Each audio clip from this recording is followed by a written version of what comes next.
people will remember the veterans and support the veterans and keep our country free.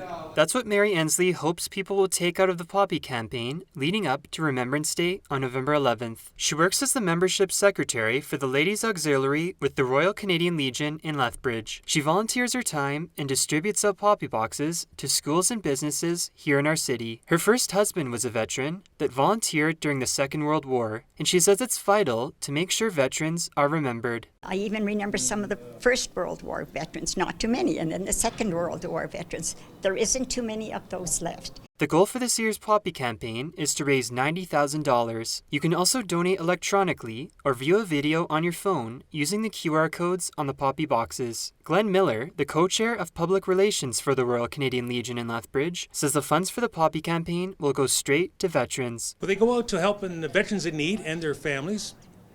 They also go out to help with equipment to look after veterans and some of the long-term care. We just purchased an exercise bike for the veterans. It also helps out with memorials and monuments. We can also transfer some of our money to our provincial command if there's a need. A Remembrance Day service will also be held at the Lethbridge and District Exhibition in the South Pavilion starting at 10:30 a.m. on November 11th. Parents of Private Mark Anthony Graham will also be in attendance during the ceremony. Graham was a Canadian Olympic athlete who represented our country in the 1992 Summer Olympics and was also a soldier for the Canadian Armed Forces. He passed away tragically on September 4th of 2006 in Kandahar, Afghanistan. The lingering effects of the sacrifice is still quite visible in our community as well. The Lethbridge Cenotaph service will start at 10:40 a.m. this year on Remembrance Day, which will be conducted by the local 20th Independent Field Battery. There will also be a flyby from a transport plane from the City of Lethbridge 429 Squadron. For Bridge City News,